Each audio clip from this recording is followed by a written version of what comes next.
you so much. Can you see me? Oh, I can see myself, so I hope you can see me too. First of all, I'd like to thank so much the amazing Rob Howard for making this event happen. Rob and his EFL talks are actually a perfect example of what I'm going to discuss today. And all of you are actually, because my topic is synergy, the synergy in English language teaching. And well, maybe if you're a very confident ELT go-getter, who feels fabulous leading others, who feels fabulous showing them the direction, supporting them all the way through, this talk might not be for you. And I know that many of you are like that, maybe all of you are. But even though the world of ELT, just like any other world, very much needs leaders, of course, not to be understood in the narrow sense of authoritarian ones, but as Elaine said yesterday, also coaching ones, democratic ones, and others.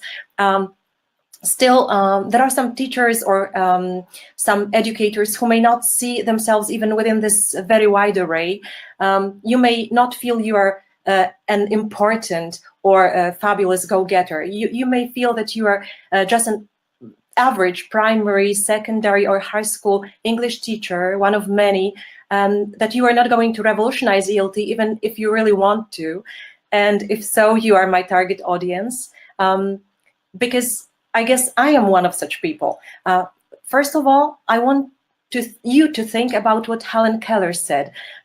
It's true, alone we can only do so little, but please remember, together we can do so much. So if you are like me, one of those teachers who are young or maybe young at heart, as myself, maybe you deeply admire ELT groundbreakers or confident, knowledgeable teacher trainers, but you feel you're not one of them. Maybe you've seen Marjorie, any other speaker who spoke today or yesterday, or David Crystal speak, or any other male, actually, and you are awed by how great they are at sharing their expertise, motivating others, but you just know you couldn't do it, maybe because you're too shy, or maybe because you feel you don't have too much to share or to offer.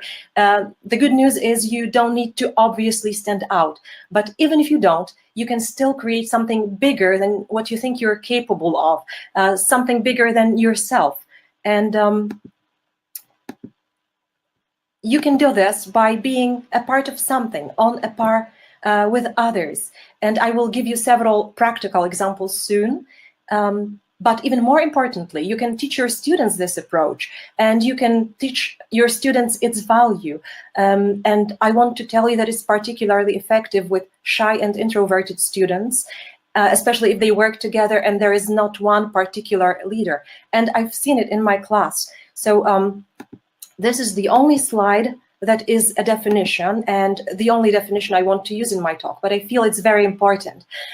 It shows you that even if you don't feel you can accomplish something impressive, something very spectacular in ELT, you can, because it is possible to create a combined effect greater than the sum of separate effects. And the word for it, as you know, is synergy.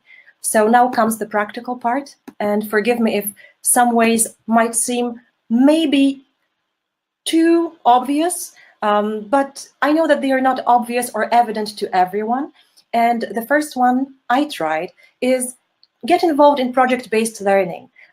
This is to create, through the collaboration of your students, to create synergy and feature the well-thought-out, attractive, shareable products, possibly online ones.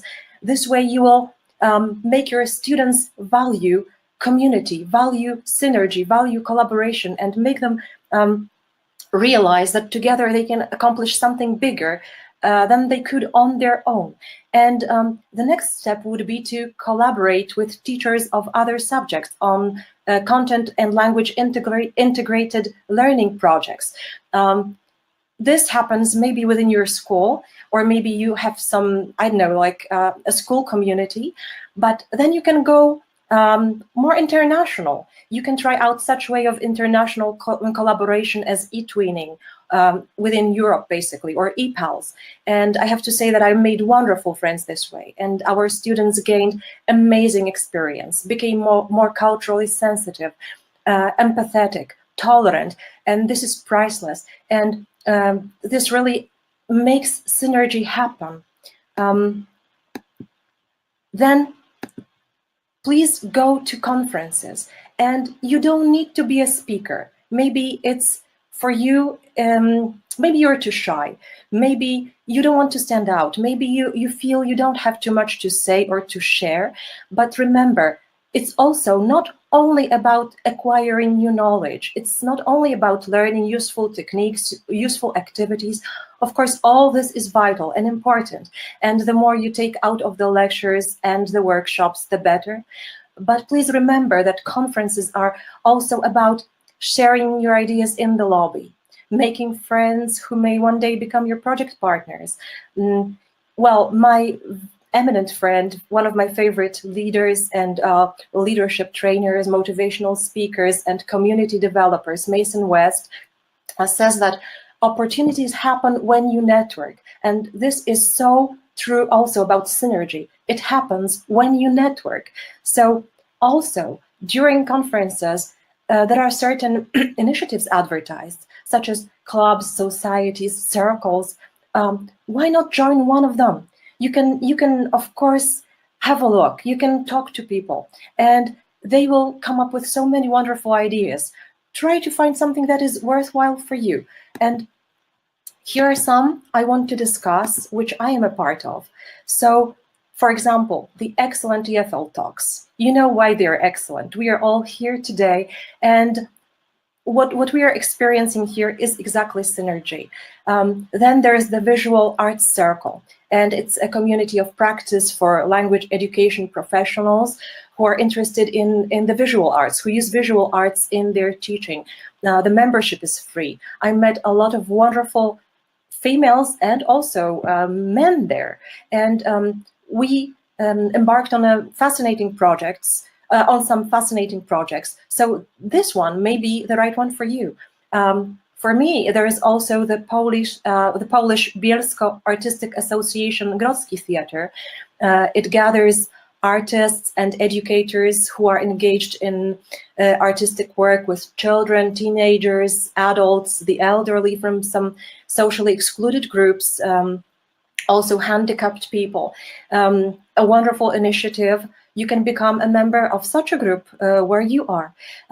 Finally, the one I want to feature is Women to Women, which is an American international leadership program for women. And it's actually there where I met Mason West, who, let me say this again, says that opportunities happen when you network. And I add to that synergy happens when you network. So please always be on the lookout for worthwhile clubs, groups, opportunities to share, to collaborate, and to create synergy.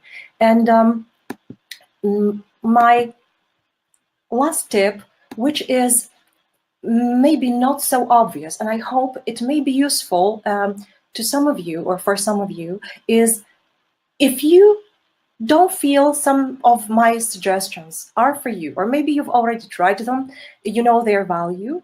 My last tip is you yourself can create an incredible synergic community.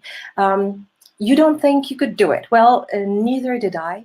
I was trying to find some way to let my creativity develop, to let it to display it, but I couldn't find any such place. I'm an amateur.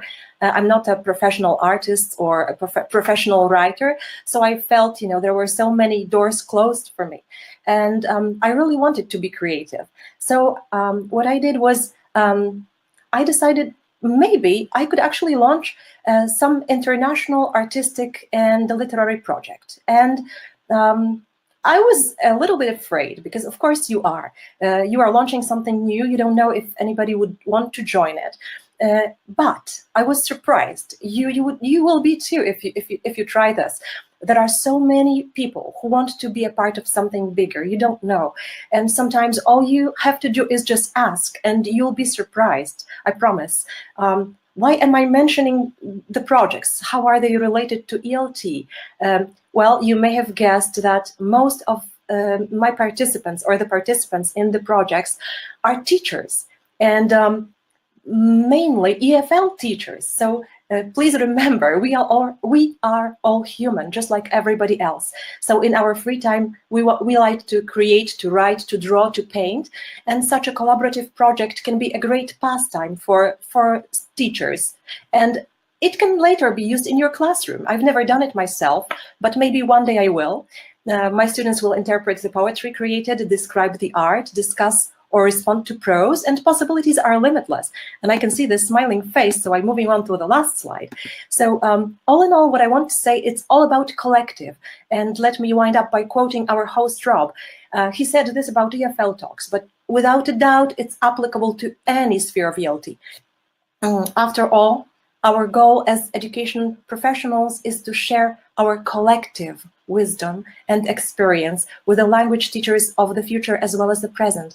And I believe this collective wisdom is the key. The collective is exactly what Oxford online dictionaries define. It creates a combined effect greater than the sum of separate effects. Thank you very much.